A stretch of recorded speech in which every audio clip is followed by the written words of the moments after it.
من الشیطان الرجیم بسم اللہ الرحمن الرحیم وعلی الذین ہادوا حرمنا ما قصصنا علیک من قبل، اور خاص یہودیوں پر ہم نے حرام فرمائی وہ چیزیں جو پہلے تمہیں بتائی۔ اللہ تبارک و تعالیٰ نے بنی اسرائیل پر، یہودیوں پر کچھ حلال چیزیں بھی ان پر حرام کر دی تھی ان کی نافرمانی کی وجہ سے، تو ان کا ذکر سورہ انعام میں بھی ہوا ہے، سورہ نساء میں بھی ان کا ذکر ہوا ہے۔ اللہ تبارک و تعالیٰ کی طرف سے جن چیزوں کی حرمت نازل ہوتی ہے ان میں تو کچھ بس اوقات ایسا ہوتا ہے کہ اس چیز ہی نقصان دہ ہوتی ہے، اس لیے اللہ اور اس کا رسول اس کے کھانے پینے سے منع فرما دیتے ہیں، اور بس اوقات ایسا بھی ہوتا ہے کہ وہ چیز تو فائدہ مند ہے، حلال ہے، لیکن بطور سزا اللہ تعالیٰ منع فرما دیتا ہے۔ تو یہودیوں کے ساتھ یہی ہوا تھا، ان کی نافرمانی کے سبب جو بار بار وعدے کرتے تھے، توڑتے تھے، تو اللہ تبارک و تعالیٰ نے ان پر کچھ حلال چیزیں بھی حرام فرما دی، ان پر سزا، یہ سزا کے طور پر حرام کر دی گئی چیزیں۔ وَمَا ظَلَمْنَاهُمْ وَلَكِنْ كَانُوا أَنفُسَهُمْ يَظْلِمُونَ، اور ہم نے ان پر ظلم نہ کیا بلکہ انہوں نے خود ہی اپنے آپ پر ظلم کیا۔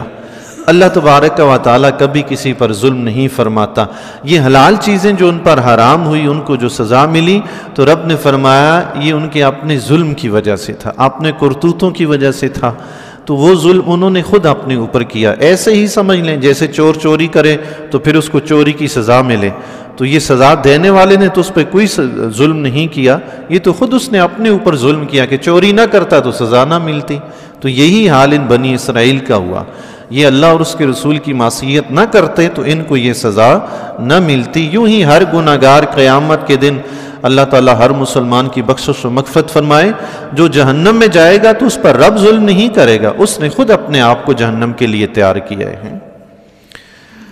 ثم ان ربک، پھر بے شک تمہارا رب، للذین عملوا السوء بجہالۃ، ان لوگوں کے لیے جنہوں نے نادانی میں برے اعمال کیے، نادانی میں جنہوں نے برے اعمال کیے، اللہ اکبر، ثم تابوا من بعد ذلک، پھر ان اعمال کے بعد انہوں نے توبہ کی، واصلحوا، اور اپنی اصلاح کی، ان ربک من بعدها لغفور الرحیم، بے شک تمہارا رب اس کے بعد ضرور بخشنے والا مہربان ہے۔ سبحان اللہ، رحم فرما۔ ایسے لوگ جنہوں نے نادانی میں غلطیاں کی، اللہ اکبر، جہالت میں کی، لا علمی میں کی، جنہوں نے بھی گناہ کیے، پھر اس کے بعد انہوں نے رب کی بارگاہ میں توبہ کر لی اور اپنی اصلاح کی، آئندہ نیک کاموں میں لگ گئے، تو رب نے فرمایا اے حبیب ایسے لوگوں کے لیے آپ کا رب بخشش فرمانے والا، رحم فرمانے والا ہے۔ سبحان اللہ۔ بنی اسرائیل کا ایک نوجوان تھا، خوبصورت سا واقعہ ہے، سماعت فرمائیے۔ بنی اسرائیل کا ایک نوجوان تھا، 20 سال تک وہ اللہ تعالیٰ کی عبادت میں لگا رہا، 20 سال تک اس نے خوب اللہ کی عبادت کی۔ 20 سال کے بعد نہ جانے کیا ہوا کہ وہ اللہ کی نافرمانی میں لگ گیا، عبادت چھوڑی اور گناہوں میں مستغرق ہو گیا۔ پھر 20 سال اس کی یوں ہی گناہوں میں گزر گئے۔ 20 سال کے بعد اس نے ایک دن آئینہ دیکھا تو داڑھی کے بال اس کو سفید نظر آئے، تو اچانک اس کو احساس ہوا کہ یہ کیا داڑھی کے بال سفید ہو گئے ہیں، اب تو مرنے کے دن بھی قریب ہیں۔ یہ ایک پیغام ہوتا ہے موت کی طرف سے، زندگی کے اختتام کا ایک پیغام ہوتا ہے داڑھی کے بالوں کا سفید ہو جانا، یہ اللہ کی طرف سے ایک قاصد ہوتا ہے بندے کے لیے۔ تو اس نے جب اپنی داڑھی کے بالوں میں سفید بال دیکھے تو اسے حیا آئی کہ مجھے 20 سال ہو گئے میں اللہ کی نافرمانی میں لگا ہوا ہوں۔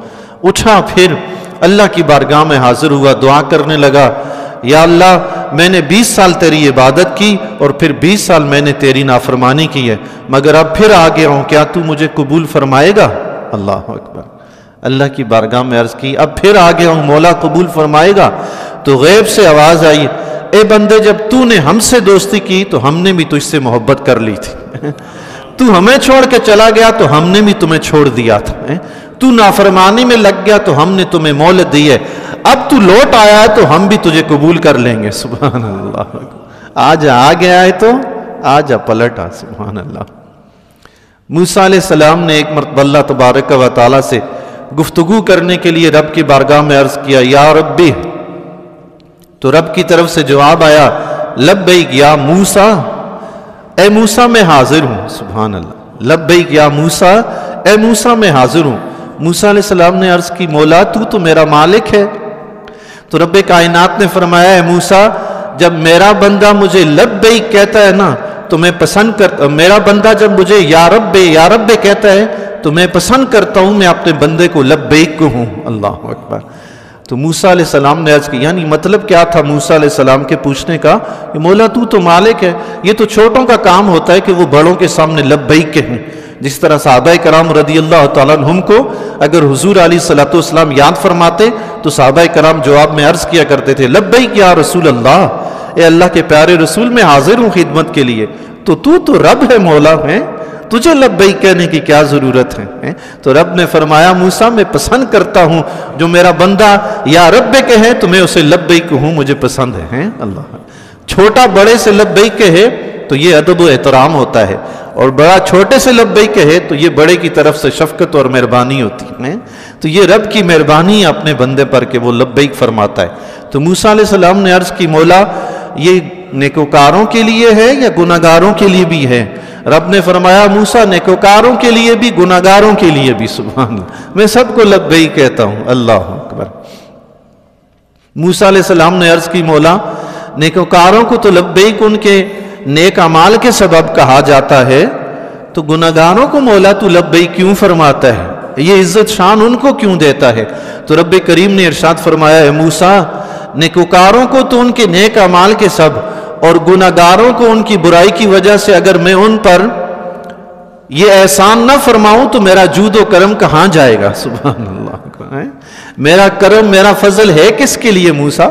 نیکوکاروں نے نیک اعمال کیے تو اس کے بدلے ان کو صلہ دیا، یہ تو ہوا میرا عدل، اور گناہگاروں نے گناہ کیے میں نے ان کو بخش دیا، یہ میرا فضل ہے۔ سبحان اللہ، یہ فضل ہے۔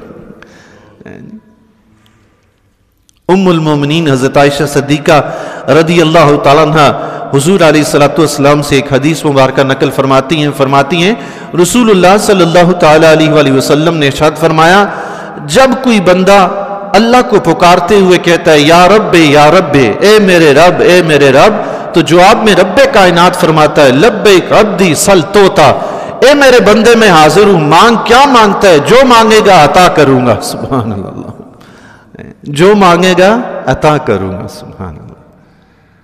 بندہ توبہ تو کرے رب کی بارگاہ میں، رب بیڑا پار کر دیتا ہے۔ سبحان اللہ۔ توبہ کے 3 رکن علماء کرام نے بیان فرمائے ہیں۔ ایک تو یہ کہ بندہ اعتراف جرم کرے، اللہ کی بارگاہ میں حاضر ہو کر عرض کرے مولا مجھ سے یہ گناہ ہوا ہے تو معاف فرما، اعتراف جرم کر کے معافی مانگے، اپنے گناہ پر شرمندہ ہو اور پھر آئندہ گناہ نہ کرنے کا پختہ ارادہ کرے۔ حضرت علی رضی اللہ تعالیٰ عنہ نے ایک مرتبہ کسی اعرابی کو یہ کہتے ہوئے سنا اللہم انی استغفرک و اتوب الیک، اے اللہ میں تیری بارگاہ میں بخشش و مغفرت طلب کرتا ہوں اور تیری طرف رجوع کرتا ہوں، تیری بارگاہ میں توبہ کرتا ہوں۔ تو موسیٰ علیہ السلام نے فرمایا اے اعرابی یہ تو جھوٹوں کی توبہ ہے۔ اس نے عرض کی حضور سچوں کی توبہ کیا ہے؟ تو موسیٰ علیہ السلام نے فرمایا سچوں کی توبہ یہ ہے کہ اپنے گناہ پر نادم ہو، شرمسار ہو، اور پھر جو فرائض چھوٹے ہیں ان فرائض کو ادا کرے، اور کسی کا حق غصب کیا ہے تو اس کا حق ادا کرے، کسی کے ساتھ لڑائی جھگڑا کیا ہے تو اس سے جا کر معافی مانگے، اور آئندہ گناہ نہ کرنے کا پختہ ارادہ کرے۔ اور آخری شرط یہ ہے کہ جس طرح اللہ کی نافرمانی میں لگ کر اس نے اپنے اس بدن کو موٹا کیا تھا، اب ویسے ہی اللہ کی اطاعت میں لگ کر اپنے اس بدن کو دبلا کرے۔ یہ سچوں کی توبہ ہے۔ جس طرح نافرمانی میں لگا رہا نا، اس طرح فرما برداری میں لگا رہے، اطاعت میں لگا رہے، یہ اصل توبہ ہے۔ تو جو رب کی بارگاہ میں توبہ کرے تو رب نے فرمایا حبیب علیہ الصلوۃ والسلام سے بے شک آپ کا رب لغفور الرحیم، ضرور بخشنے والا رحم فرمانے والا ہے۔ سبحان اللہ۔ اللہ تبارک و تعالی ہمیں گناہوں کو چھوڑنے، حسن اعمال کرنے کی توفیق عطا فرمائے، اپنی بارگاہ میں توبہ کے لیے حاضر ہونے کی توفیق عطا فرمائے۔